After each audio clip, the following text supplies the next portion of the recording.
জাতীয় সংসদে রাষ্ট্রপতি নির্বাচনের ভোট গ্রহণ চলছে। বঙ্গভবনে শেষ অফিস করে বিদায় নিলেন ভারপ্রাপ্ত রাষ্ট্রপতি।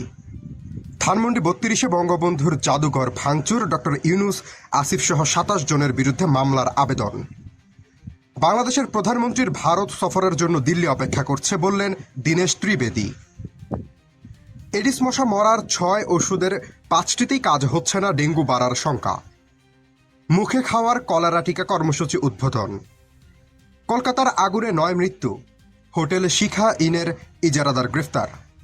চীনা রাষ্ট্রদূতের সঙ্গে এনসিপির প্রতিনিধি দলের সাক্ষাৎ।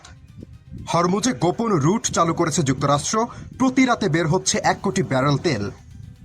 কিয়েভ রাতভর রুশ ক্ষেপণাস্ত্র হামলা, নিহত ৮।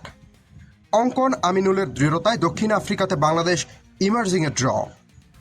বিস্তারিত ও বিশ্লেষণমূলক সংবাদ জানতে দেখুন বাঙালিয়ানার সায়াহ্নের সংবাদ, বাংলাদেশ সময় ঠিক সন্ধ্যা ৬:৩০।